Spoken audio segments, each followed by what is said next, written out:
Hey, so it is Sunday, and tomorrow is going to be the beginning of a new week, and I am really hoping that I'll be able to be productive. Yesterday, I ended up being out the whole day, so I didn't have the opportunity to try and see how I'm doing my writing. And then today, also like I have the whole afternoon I'm gonna be part of an event, and like this morning is already coming to an end, so I'm not gonna have like the most time for me to try. But I'm hoping that starting tomorrow I'll be able to direct a good amount of time to my writing, and I hope I'll be able to make progress in the novel. But like this is kind of like my wishes, my resolutions for this week. Like I want like for by the end of the week for me to be closer to finishing the novel than I am today. And I know I'm confident that something's gonna happen, something's gonna give, and it's going to work out well. But what I want to talk about is not that. I want to continue, this little, moment that I've been having where I'm like looking back at my childhood, my teenage years, and I am resigning things. I am looking back, and I'm just taking things for what they are, instead of the projections that I used to make. And I think I've been talking a lot in the past 2 days. I've been talking a lot about middle school, because like that is a very formative period in my life. But usually when I think back, I think more of high school, because it was also very formative. But there's a lot of things that happened during that period of time, and particularly now that I'm trying to assess myself before I had the trauma that I had when I was 13. I'm trying to look back into those, then I'm having a better idea, a better notion of who I am as a person, because right now, like the past 2 years, they've been all about me going back to, my original self, to the person I was before the trauma, and I'm talking about trauma in general, like that specific one, that one situation, that one event, because, like you're always going to have trauma when you're a kid, when you're a teenager. Naturally, some traumas are more, impactful, more significant than others, but I do want to look back and be able to, because I do think that this is kind of like the key for me to just function as like an adult, as a full-fledged adult, as a productive adult, well-rounded adult. That is kind of like what I want, and for my life to be better. That's kind of like what I want. I want to live lightly, because of course like there are always going to be challenges and problems and things that worry you, but I don't want to add more to that. Like I have the capacity, because my head is something that like it just makes things worse sometimes. So I want to make sure that like I'm not carrying any weight that I don't have to be carrying. So this is kind of like my journey, and I found that because I think that a lot of the things that I said like in therapy, when I was in trauma, had to do with trauma, and then I kind of like skipped to high school, and years after that too, because this particular therapy that I started in 2022, that one, like I think I was talking a lot about like the years range that like after I had graduated, and so maybe like I'm not going to have any new revelations, no eureka moments, but just putting things out there, it has been very helpful for me so far, so I want to continue on that path. But yeah, but basically what I've been was talking about is how there were a few things when I was a teenager, like when I was a kid as a teenager back in middle school, that I stood out. They were very significant parts of like my identity, which is why whenever like they were challenged, because this is something that it is interesting, because I did have classmates and friends whose parents, they were really pressuring them to have good grades, to do well in school. While my parents, they've always been more chill, like they never really had to demand for me to perform. They were very understanding, and they were usually the ones that solved me when I didn't really have a performance like that was as good as I wanted, as good as like it kind of like warranted me, that I feel like I warranted. And so that pressure, like where did it come from? I demanded a lot of myself, thinking specifically of my life academically, but like that was the case in general.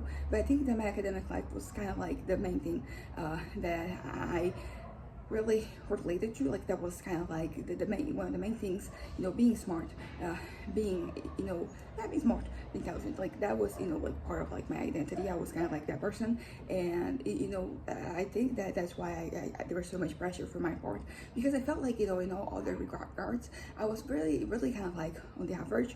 I've talked about this before. I wasn't cool, but I also wasn't uncool. I wasn't popular, but I also wasn't like unpopular. I wasn't pretty, but I also was, like necessarily ugly. I was, like, I wasn't, charismatic, but I was also like not the least charismatic person, there. The only thing I kind of like had, that I could say that compared to my peers, I had was, being smart. As I said, like pretty much why like that it took such a toll on me whenever I didn't perform the way I wanted to. But I think because I was kind of like in this middle ground, this average thing, like I wasn't the most or I wasn't the least, so I didn't really stood out. I didn't stand out, and that is not necessarily a bad thing, but I feel like I wanted to some extent to be, I think that I was developing my identity, I was developing my personality, and I think that like that, because also like I wasn't at the very end of the spectrum here, here being kind of like in the middle, and here being the most and the least. But like sometimes, like even if you're not here, because you're not here, it feels like this is the list. So I wasn't really, I didn't really know, I guess, what to do. I think I was kind of like stuck, in this mindset that I was trying to beat things, but I didn't really know how to make them happen. And I also think that like I didn't really a lot of times in a lot of regards like do much to like have to stand out more, I guess. And once again, like looking back, like I don't really regret anything. I'm just assessing things from like an objective perspective. I'm not trying to add any judgment or value. But like I think that I could have done more. But I feel like I would have I might have made like a fool of myself by doing that. So when I look back, and also like it just varies, like was I trying?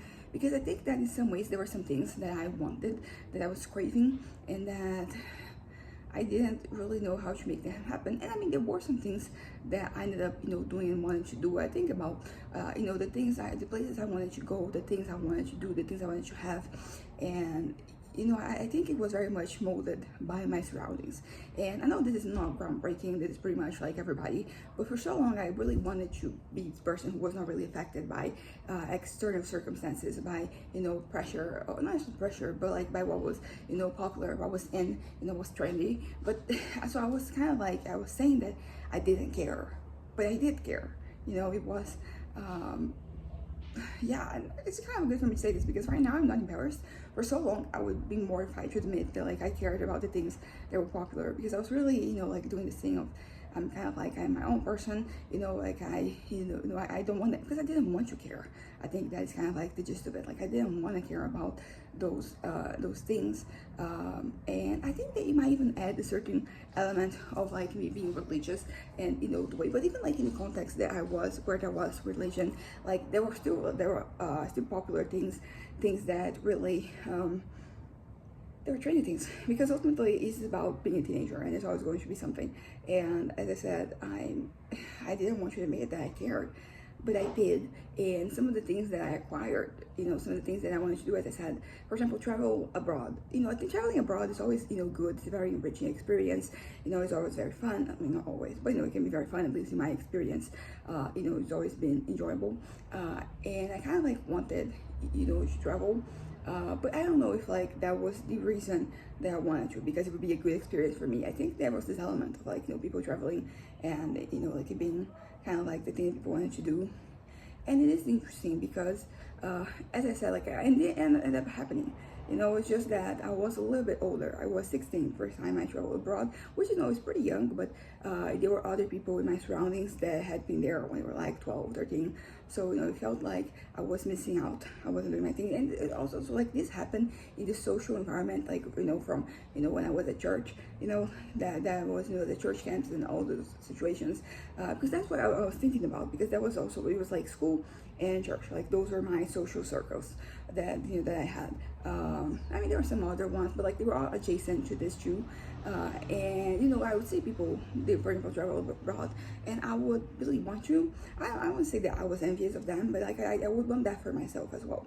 And it did happen. It's one of those things that like it was great. I really enjoyed my experiences, but and it did make me feel a little bit better. But at the same time, like it was one of those things that it's kind of like the novelty of it, in the fading. And because of that, I'd never, I was always like looking, I don't know, I feel like I fit in, finally, But then, once it happened, you stopped, caring about things, yeah, about those things. It's just now a part of your life, which, is something that I mentioned before.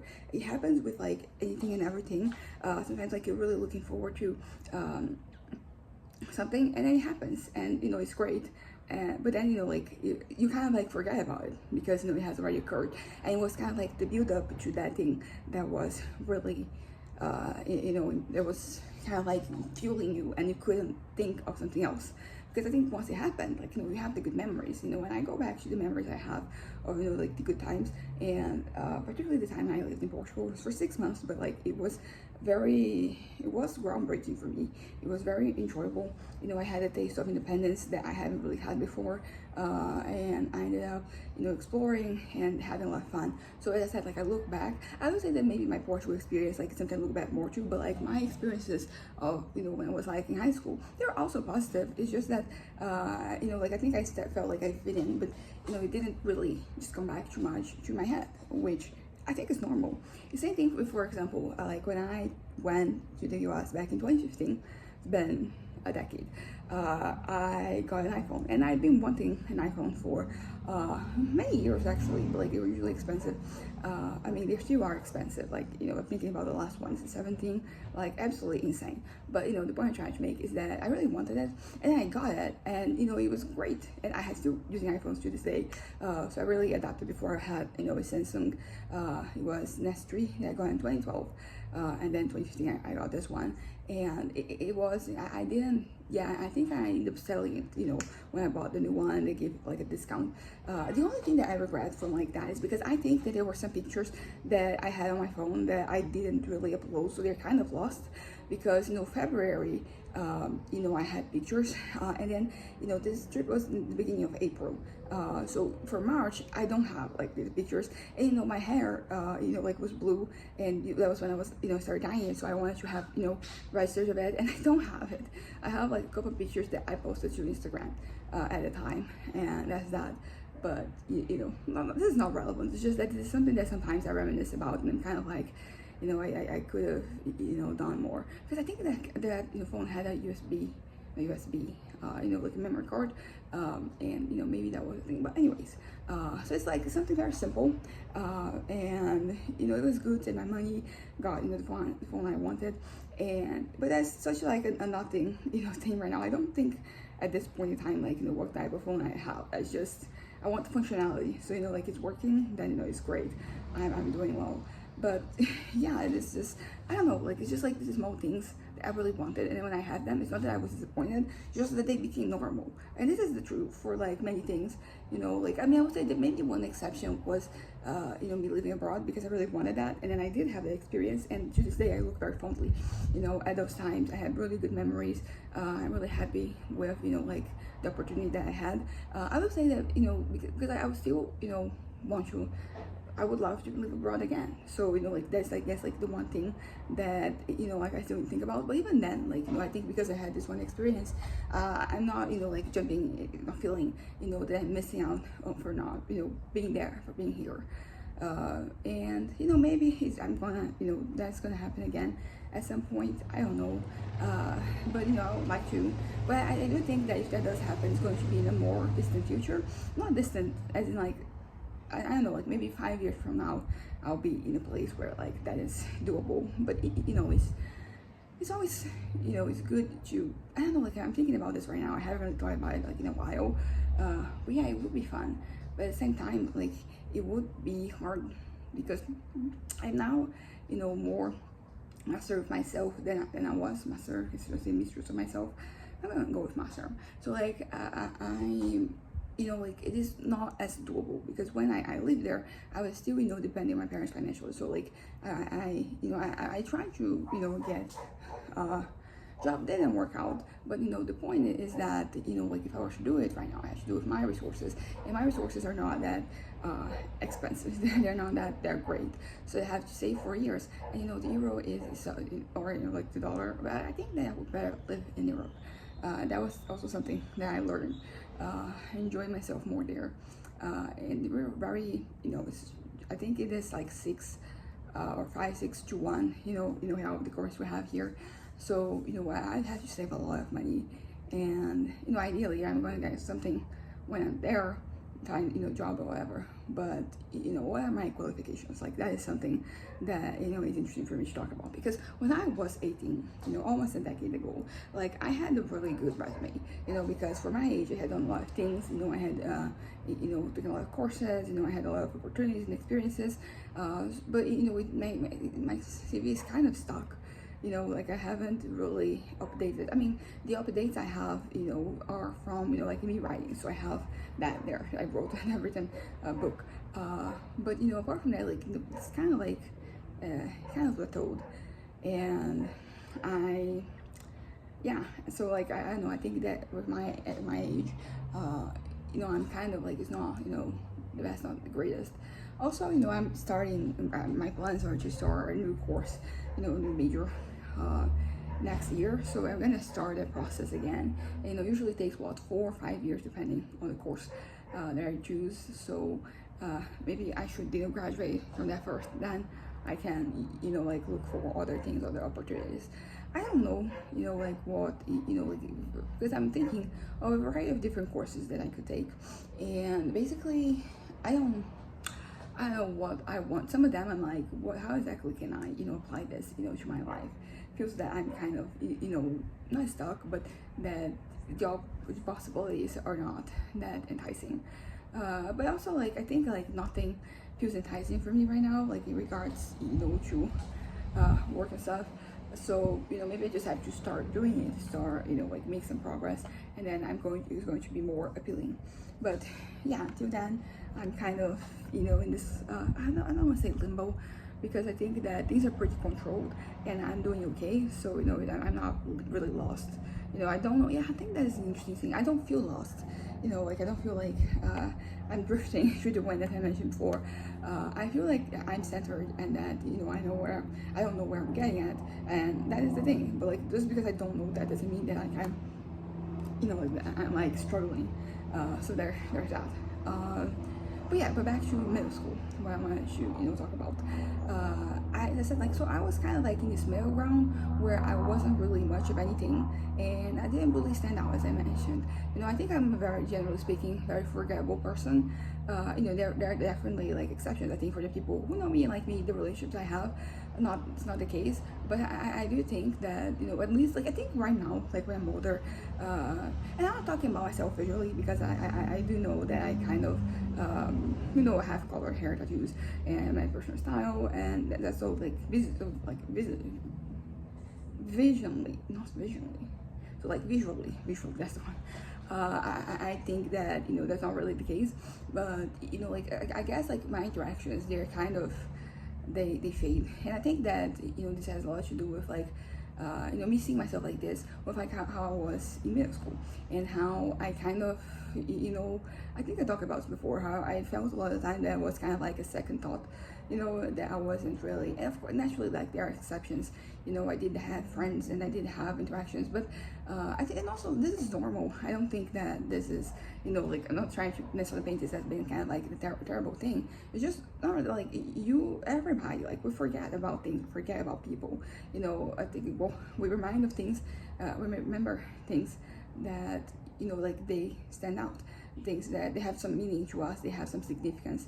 And I think that because I push people away, because I was scared of, being vulnerable, like, I never really had interactions with people that I could call, like, meaningful. Never really had situations where I could interact and, like, it could lead to something more significant. So I think that basically, like, my fear really stumped me in this way, because, I think starting 5th grade, I had, my interactions, but I wasn't vulnerable anymore. Like, I wasn't, so, like, I think my interactions, they were very surface level. They didn't really reach the heights of, what, it could be, in terms of, like, of meaning, significance, because, as I said, like, we remember the things that, are relevant to us. And sometimes not even that. I mean, that is, interesting thing to think about, because sometimes there are things that are very relevant, because sometimes, like, something's traumatic, like, your brain can kind of, suppress it. But I am at this point where I am like, I don't want to be repressed anymore. So I want to remember all the memories, and I want to talk about all the things.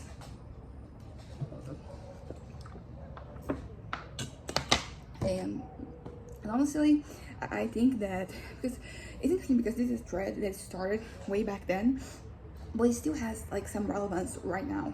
You know, like it's still when I've been talking about how I want to experience, you know, like deeper, more meaningful connections. I want to experience like new things with people because, as I said, for so long I was just really pushing people away, and right now I want to experience the things that people usually do when they're open and they interact.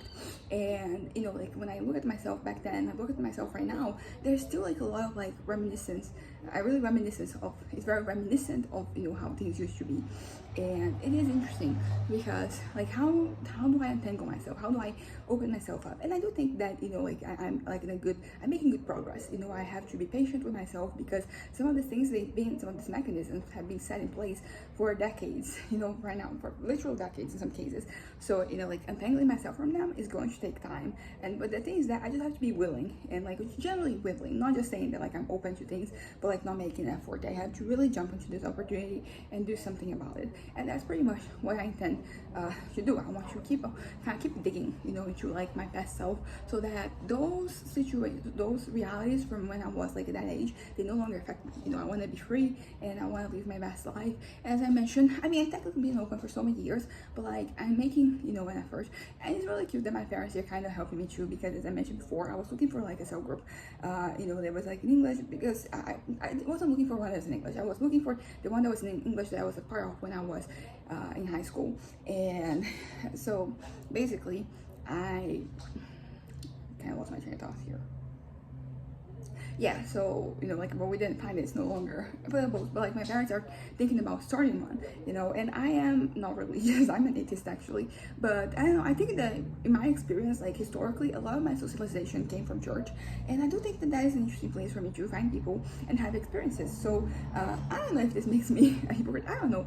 I think that some people, they would look at this and feel like that is kind of odd that I'm doing this, but I don't know, like I think it has the potential to work out. I think that I really can, you know, develop, you know, relationships with people. Naturally, there's going to be some friction, so I have to find people.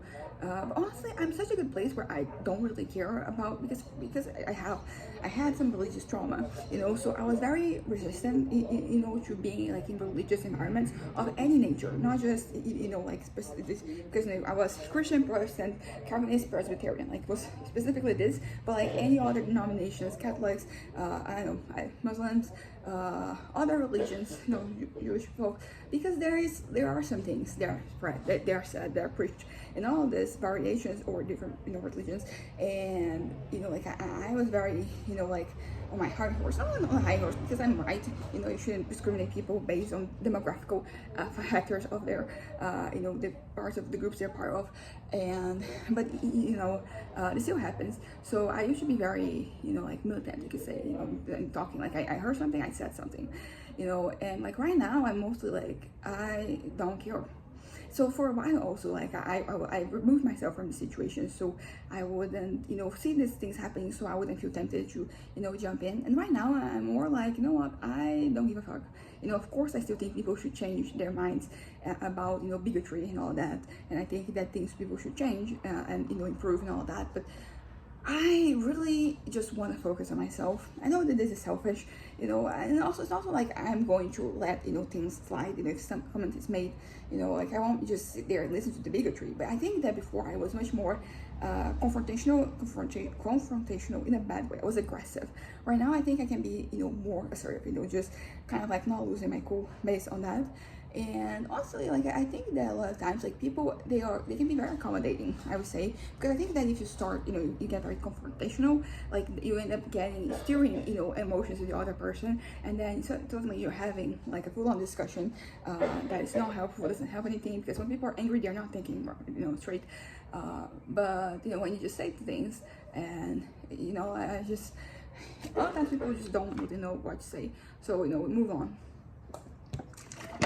Also because you can change my mind, you know, so usually that's also something that I tell people. It's like, hey, you can't say all the things that you said, but I grew up in a religious environment, I already heard everything that should be said, and I am who I am, and I love myself, I embrace myself. So you can say, you can, you know, waste your saliva with me, but like it's going to lead to nothing. And you know, some people just move on, some people, they still say stuff, but then in the end I'm like, yeah, still changed nothing. for me, because certainly like the conversation, I think that the conversation used to be more, used to involve more, you know, like for example, discussion of like this said in the Bible, this not said in the Bible, and you know, religious things, and then I would kind of like it, and then you know, talk about. But right now it's more like I don't believe in God, so unless you can make me believe, which very unlikely that it will happen. I'm not saying impossible, but like because you know, like we are vulnerable. I think that when you're vulnerable, like that is the right time for you to just, you know, not succumb, like that's rude, but like for you to just, you know, follow your religion. And once again, like I don't really judge anybody. I don't really care what people do, as long as they're not, you know, harming themselves or other people. I think usually the harming, you think more about harming other people, like not saying that that is worse, but it's just that that is, you know, like that's not your life. If you want to fuck up your life, I'm kind of like of the belief that like if you want to fuck up your life, you know, you should have a right. And it's interesting because like sometimes I say this and people, they bring these hypothetical situations. For example, somebody wants, you know, said they're like, okay, so you think, what if the person wants to just cut off their leg, you know, like that's what they want to do, there's no need for that, it's just like some decision that they're making, should you they be allowed to do that? And then there's a thing of like people harming themselves that, you know, it kind of comes into play. But like on one hand, like on principle, like the person should be allowed to do that. Although at the same time, I used to be more adamant about that. I think when I was 18, I would be like, yeah, if they want to do it, they should be able to do it. But right now I'm more like, maybe we should do something, because like, why is this happening? Why does this person want this? What is going on? You know, this is going to be kind of like a groundbreaking decision. Maybe groundbreak is not the right word. It's going to be very impactful for this decision for this person's life. So maybe we should intervene. But it's interesting how, you know, am I more selfless now? Am I not selfless, but am I more you know, not so focused on myself? Because it also comes from the fact that I think because I grew up in an environment where there were so many things that people wanted to change about me, I really had to stand my ground. So I was very adamant that like, this is my life, I can do whatever the fuck I want with it. So I think that this impacted my decisions, you know, the way, not my decisions, I mean my decisions, also my decisions, but like the way that I saw the world. And like right now, I'm more grateful that there are people out there looking out for me. And you know, like I said, I'm now willing to look out for other people. So you know, that's pretty much why I'm more selfless. I'm less self-absorbed. I think that is the better way of putting it. But yeah, so I think that usually not like in the past, I'll be like, as long as people are not harming other people, you know, just do whatever. Right now I have like the whole like, don't harm yourself, you know, as well. So you know, because, and I think that is a nice thing, because I think also because, as I mentioned before, I was so like in my own head, and I was just so focused on myself that I didn't, you know, like my surroundings, they were kind of, you know, they were lost. Yeah, I kind of like was lost to me. I wasn't really paying attention, and like right now I'm seeking community, because I finally accepted that we're social creatures, and that even if, you know, I'm an introvert, you know, even if I am introverted, like I still am going to crave, you know, interaction. So and I can say this without feeling embarrassed or ashamed, which, you know, is a whole lot of progress, you know, for me. And it's progress that, you know, I've been kind of like needing this progress for, you know, a long time, because I was kind of like stuck, you know, in place. That is not really where I want to be. I want to, you know, I want to thrive, basically. I think that is a good, you know, word to use, thrive. And you know, thriving, it looks different for each person. And like right now, I'm still defining what would be thriving for me. One thing that I do know is like writing. So like for me to thrive, I have to be writing, I have to be focusing on my novels, because they're good for me all around. You know, like they're good for my mental health, they're good for my sense, you know, of I guess like belonging, my sense of, you know, just me feeling fulfilled, contentment, all those things, you know, like they are part of it, of the kind of, they're all affected. And so like, and I know that that's the case. And also something that I know that I need is like, I need these moments with food. You know, I need, you know, to try new things, to you know, experiment, to have like my happy moments where I go somewhere, even if it's just like, you know, once a month I have like this little moment with myself. Like I need that. I need that. And basically So I know that, and also like interactions. I think that now they're part of my idea. Like if I need a vibrant social life for me to, I think for me to be more connected, to my life and with myself. And I'm like making more accommodations to have more interactions. As I mentioned before, I have an event today, and then Friday evening I had a birthday party that I went to, and I slept at my friend's house, and I spent the morning with her and her mother, and it was really fun. I want more of this. This friend of mine that's making this event today, she wants to make one like once a month. So here I have the opportunity of like at least once a month for me to just interact, because it's going to be playing games, board games, and it's going to be fun. There's going to be plenty of food. So like this one's perfect because it combines the two things that I love the most. So that is part.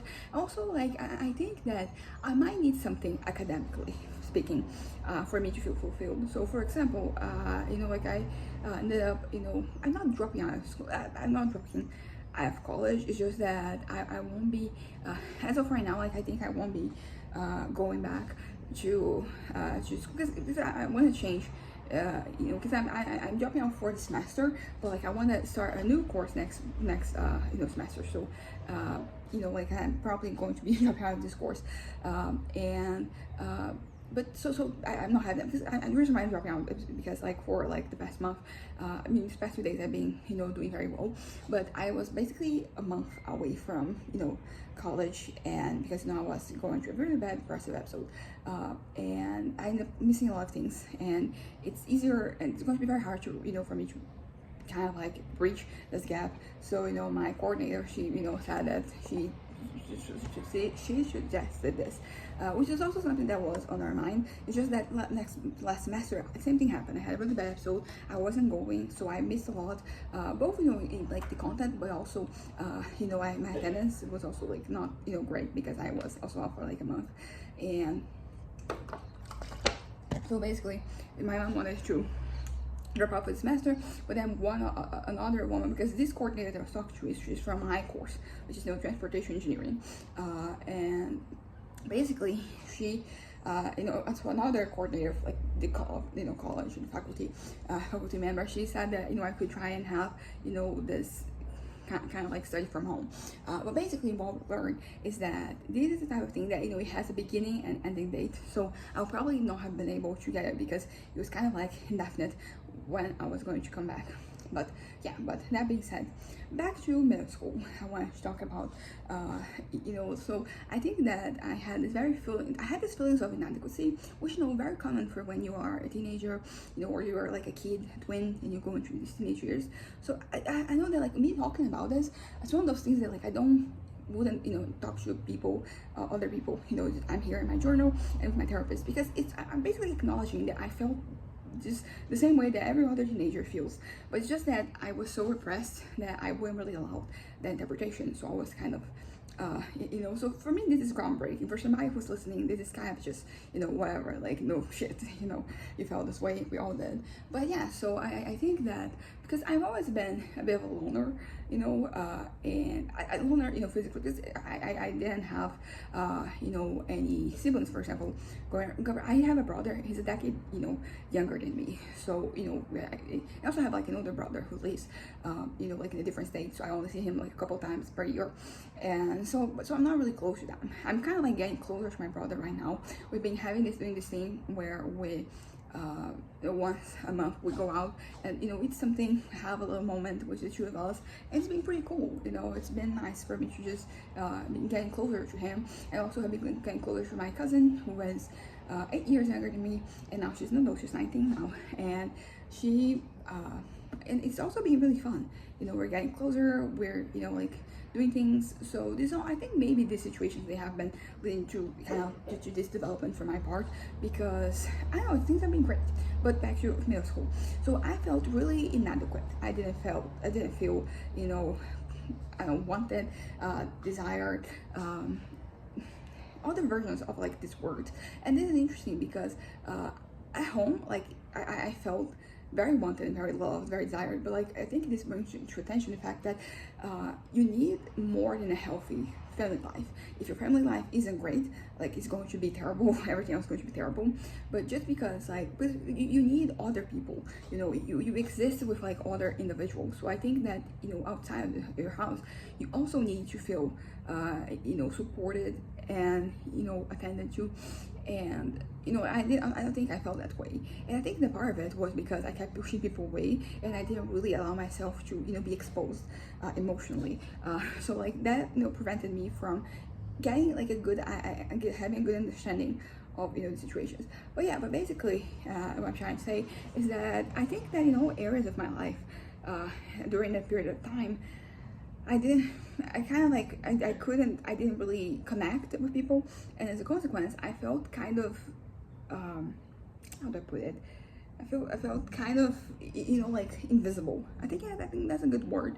And I think that I didn't want to feel invisible. I wanted to be seen, to be perceived. And I think this is something that translates to myself, you know, to who I am right now, to this day. I think I still have this urge and this need. And I think it's one of those things that, just as I mentioned, the stuff that I wanted, you know, traveling abroad and the iPhone, that when it happens, it will be like very normal for me, you know, and I won't really think about this anymore. But until I get to that point, you know, like I have these negative feelings, and I don't really have a concrete plan as to kind of like, because, you know, you can force people to connect with you. And there's also the fact that like, you know, like the people that show up in my life, the ones that even they showed up for like a semester, you know, or for, you know, short period of time, I enjoyed what we had as it was happening, but I never really wanted to expand. None of those people. I think that either, you know, they were hypothetical individuals that I would create in my mind. So I think that what I'm trying to say is that I've been craving connection for the longest time. But number one, I didn't want to admit it. Number two, I didn't know how to make it happen, because all the situations that I had, you know, the examples I had in my life, they were from my fantasies and my they were from my fantasies. So they didn't really to like create these idealized scenarios, so these idealized people who I could connect with, but like those people don't exist. And I think that's something I have to accept, that like people are not come, you know, they're gonna come the way they are, you know, and they are going to have their flaws. And that's not, I don't have issues with people with flaws. I mean, depending on the flaws, and also like whether or not you're willing to improve, because that's the thing, like nobody's perfect, but you have to be willing to do better. If you're not, then, you know, like let's not continue this interaction, or this, you know, acquaintanceship. But what I'm trying to say is that I kind of lost my train of thought. Fuck. But yeah, so, oh yeah, talking about imaginary friends basically, and how the people are not gonna come, you know, like exactly with, you're not going to have like, for example, all the same interests or all the same, you know, like your compatibility is not going to be like 100%. You know, there's always going to be something that you know, like that they're, you know, like that going to create friction. Also, like I'm fine with flaws, I'm fine with friction. It's just that I don't know, like what exactly, what do these people in my head have that real humans I interact with, like they don't? Because that's always like, you know, the case, because as I said, like I see people and I'm like, I'm not really willing. I mean, right now I'm trying to be willing, but I don't really see things, you know, getting somewhere. So there's that. But, you know, the point I'm trying to make is that basically that the mentality, the mindset I had when I was, you know, in middle school, it still applies. I'm still scared of, you know, putting myself out there and of being rejected, I guess. But not only just like rejected, but you know, just because like things, they take time and effort. So like, what if I get to a point where, you know, I make all this effort and it doesn't really lead anywhere? Like, I mean, right now I'm willing to, you know, have that be the case, but for so long I was like, yeah, I'm not gonna risk it, you know. And also, like, beggars can be choosers, so I keep looking. So these people, the very rare instances in which someone comes into my life, I think that I might be, you know, either too picky. I mean, that's the thing, like I'm also not connecting enough with people for me to know whether that works out or not. It's the same way that I sometimes talk about how it feels like I'm expecting something to happen in my life, for things to kind of like start. I feel like I'm expecting, you know, people to just appear and then being the way they are, which is why the cell group is an interesting proposition for me, because I'll be making an effort, and you know, that could lead to something. although like, like there might be some, very unsolvable friction between me and somebody who's religious, because as I said before, this is who I am. I'm not changing, and I don't care.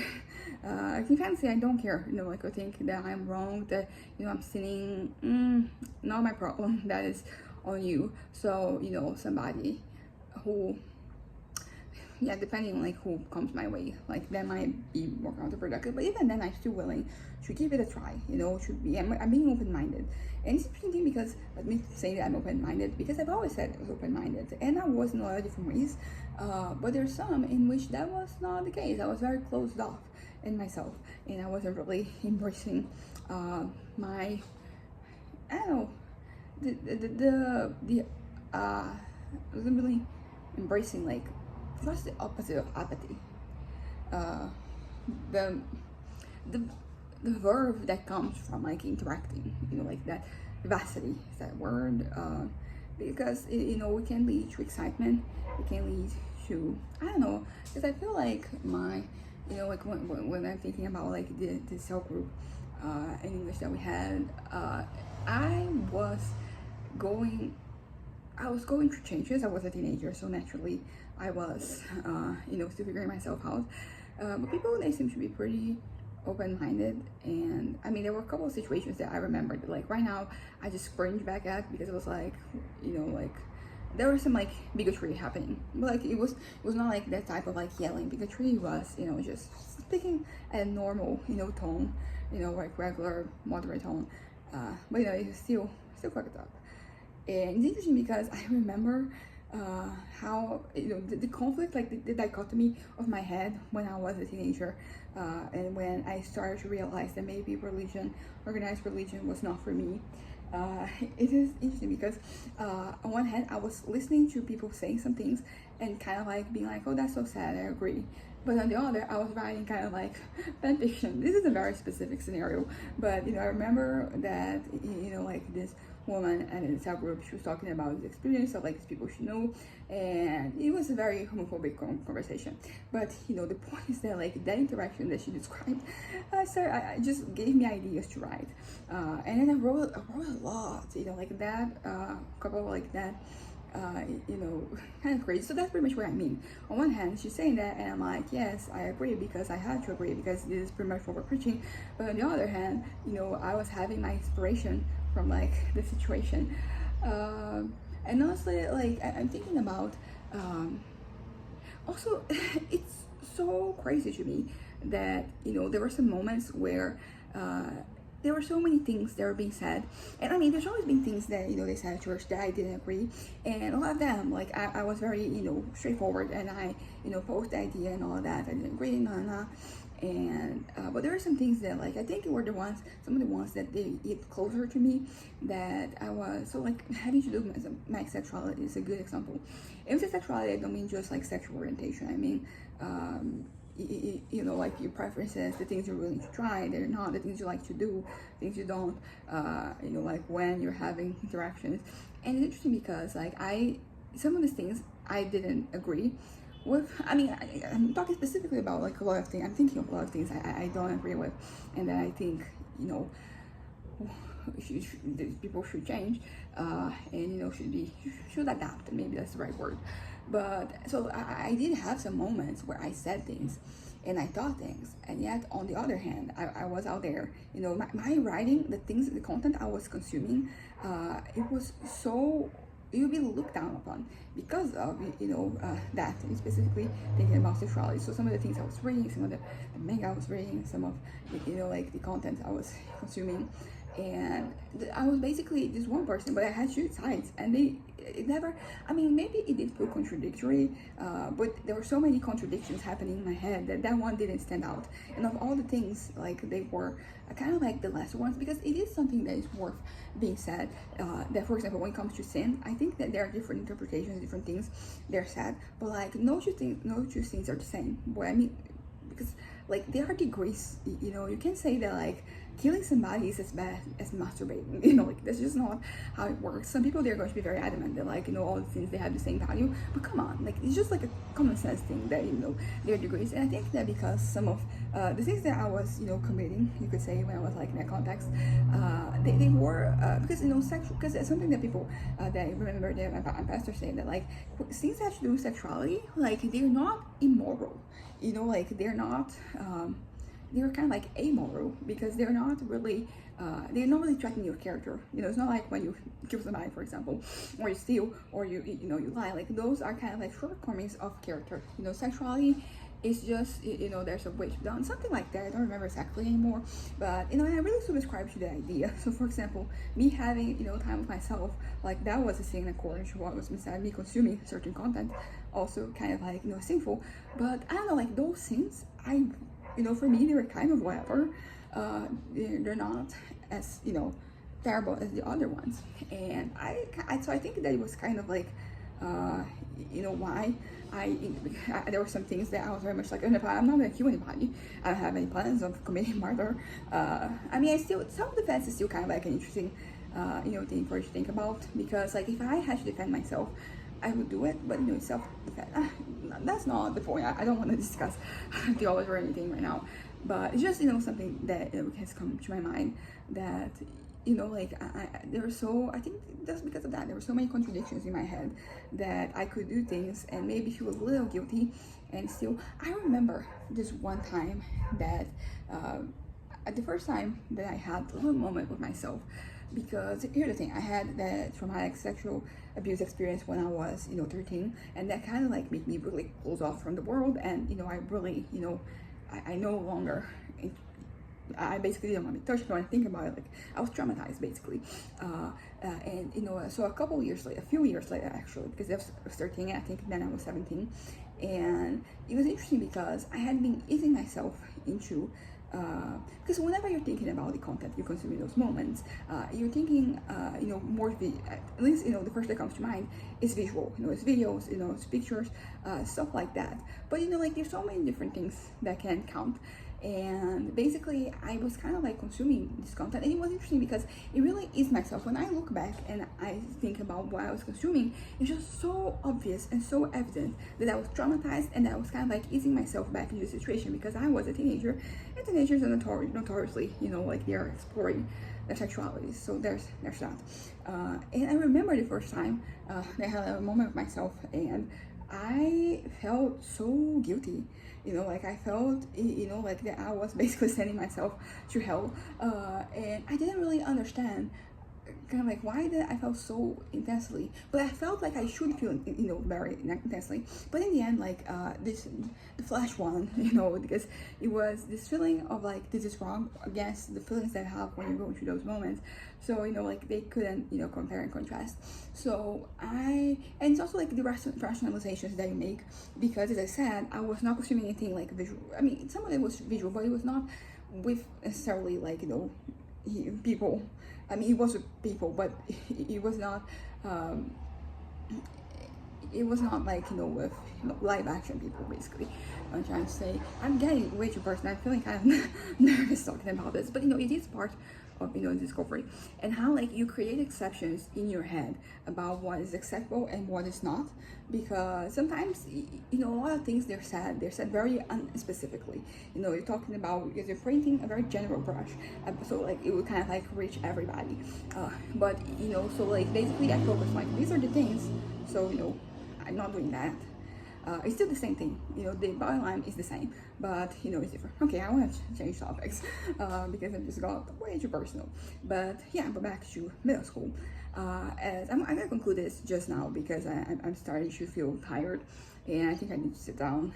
Yesterday I had a moment where I started seeing things in my field of vision, you know, those little not snakes, little worms of light, and also like some, you know, lights, but then I lay down, I closed my window, you know, the shades, and then I was fine. But, you know, I don't want to risk it.